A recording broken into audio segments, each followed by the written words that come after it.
Good morning, my name is Michelle, and today's motion is about the House regrets mergers and acquisition within the tech industry. As the opposition side of the House, I disagree with this motion. The purpose of mergers and acquisitions are to increase the percentage of a certain company's total sales, lowering the numbers of competitors, and to satisfy customer by diversification of its product. Thus, I don't think that we should regret mergers and acquisitions within the tech industry. First of all, I'm going to start with my rebuttals. The government side of the House said that mergers and acquisitions are not justified since they limit consumers' ability to exercise privacy, control consumers' habits, and take away acquired companies' freedom. First of all, consumers can still exercise their privacy. There are some big tech industries where they allow consumers to choose for themselves whether they want their data to be analyzed so that they can personalize ads, videos, or any other things according to the customer's preference or not. For example, you can disable the data that Google can track from you. Anyway, reading someone's data doesn't entirely mean that they violate someone's privacy. They only want to see your preference so that you can see the advertisement that suits your preference.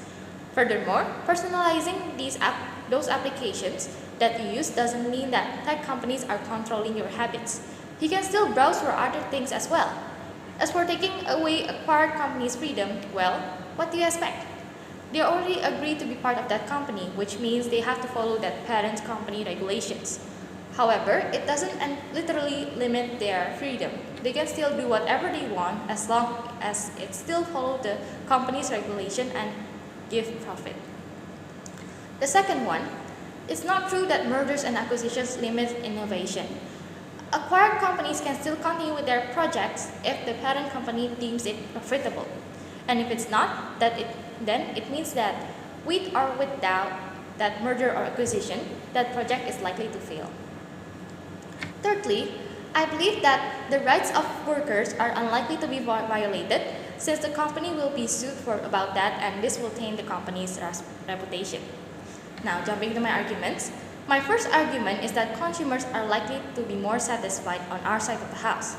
Since these big tech companies offers to read consumers' data and personalize their application to suit their preference, of course this will result in their satisfaction since they can find what they need easily. Furthermore, companies that merge or acquire other companies will surely review their product so that they can fix if there's any problem, and at the end of the day, the product will likely to work properly and satisfy consumers. Other than that, doing mergers and acquisitions may diversify a certain product like Gojek. Gojek offers lots of things that can help consumers to fulfill their needs, so they don't need to go everywhere to look for everything they need. This is very efficient and most consumers are likely to use versatile applications. Not only that, with lots of different applications just for one purpose is very confusing, especially for consumers. For example, someone might prefer to use WhatsApp rather than email, Discord, or others, but their friends might prefer something else. As a result, that person needs to download every single one of them just to keep contact with them. This won't happen on my side of the house since we diversify one application. Plus, every company will of course have a place where customers can give suggestions, right?